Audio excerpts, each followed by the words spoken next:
Hey guys, welcome to Bastion Time. I am your host Bastion. Of course, this is Nintendo news.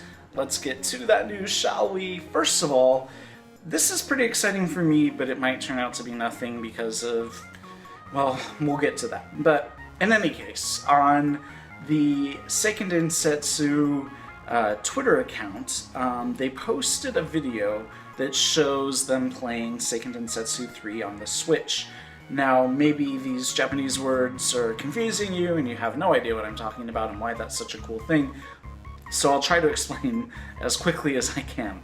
Basically, Seiken Densetsu 3 was originally released for the Super Famicom, which of course is the Japanese version of the Super Nintendo, but never came out over here, and was gonna be, and is, I've played it, it's a great game, and it should have come out over here. It would have been super popular. A very Zelda-style game, action-adventure. It would have been great here, but it didn't happen. And the Seiken Densetsu series is kind of a funky one, because basically the only known game that people really care about or have heard of is Seiken Densetsu 2, which did come out over here and was called Secret of Mana.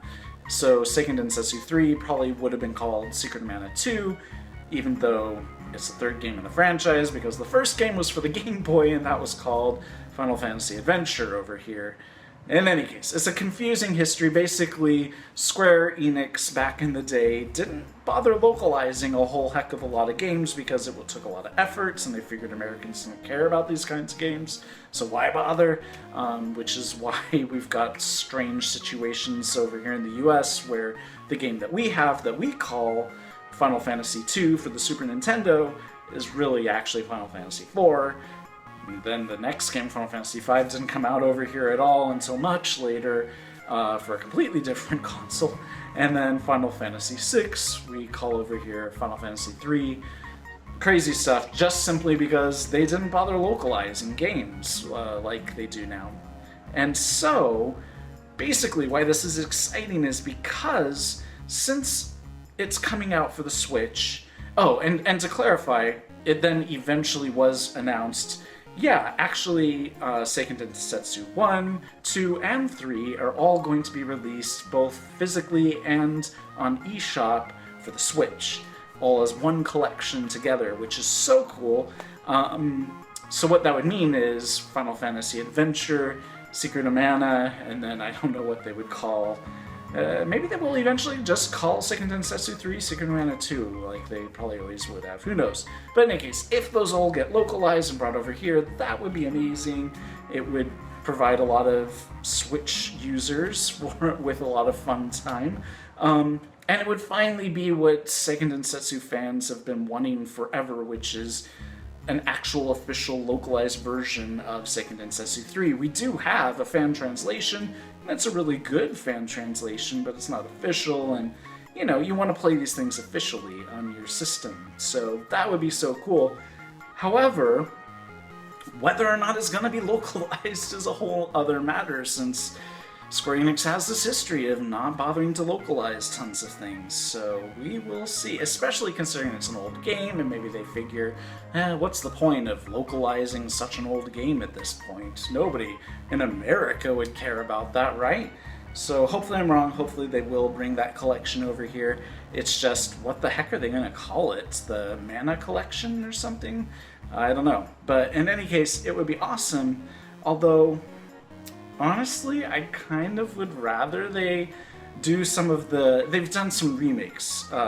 They did Secret of Mana with slightly better graphics for the iPhone, which was unplayable because it's on the iPhone and you can't play games that require button presses and D-pad stuff on iPhone, even with the... I bought two different brands of those things that you put your iPhone in. It's got the D-pad and the buttons, and even that was not accurate or responsive, either version, so I'd much rather be playing these on my Switch. And then they did remake Final Fantasy Adventure. Well, actually for Game Boy they remade Final Fantasy Adventure and called it Sword of Mana and completely reimagined it, but they did a much more faithful version of it and called that Adventures of Mana for the iPhone.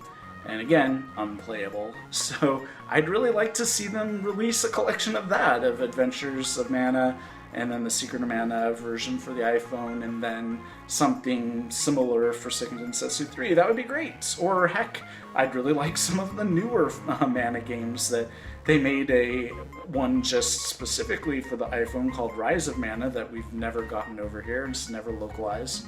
And it looks like a heck of a lot of fun. And then they're talking about finally doing the 5th game in this franchise for a console. So I really wish they would hurry up with that, because it would be amazing to have that on the Switch. And then of course with the Switch, you've got 2 controllers right there, so you can play. That's the great thing about the Mana series, is starting from Secret of Mana or Seiken Densetsu 3, and then going forward, they're all basically multiplayer.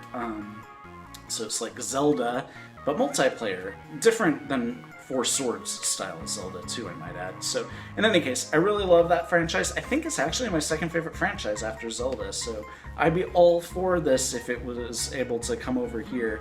But we will see whether they localize it or not. So players are discovering all kinds of glitches with Breath of the Wild, and the newest one that I've heard about is an underwater glitch that basically makes it seem as if you're underwater even when you're on dry land, which could get very confusing. Or wait, is it vice versa? Can't remember. In any case, if you want to watch a video about that, there's a link down there for you. Our next story is confusing. It's a story about how someone is saying, the article is about being able to play Breath of the Wild on an emulator for the Wii U, and the article writer doesn't seem to understand what emulators are. I guess they seem to think that you buy the game and play the game on the emulator or whatever, not realizing that that's not really how it works. Because they said, and I'm trying to remember this quote from memory, so forgive me if I get a couple words wrong, but they say something to the effect of, this is a great opportunity for Nintendo, for fans to be able to play Breath of the Wild on PC, because it keeps fans' interest in the series and keeps sales at their best. Huh? How does that make any sense? In order to play the Breath of the Wild on the PC, you've gotta steal the game, you know. It's just mind-blowing. So, I mean, I know that there's a whole bunch of controversy out there about emulation and whether it's okay or not, and I'll say that, you know, my own personal opinion is, for a brand new game, it's not okay. I mean, you're not providing any kind of financial support for that. You kind of tell Nintendo, I like this game, by buying it, and then they will realize people like it and they'll make more of it. You can't really tell Nintendo that you like a game by stealing it. It just doesn't make sense. Now, of course, as far as old games go, like NES or Super Nintendo games, that's a whole other kettle of fish, and yes, Nintendo does have very rigid standards even then when it comes to emulation, and that's a debate for, well, not for me at all, but for you, for another time. That's a whole different kettle of fish. But in this specific instance, this article writer clearly doesn't understand how this whole thing works. Yeah, if you want to read this article, it's mind-blowingly dumb. There's a link down there for you. And that is it for this episode of Nintendo News. See you guys tomorrow for more news. Bye, guys.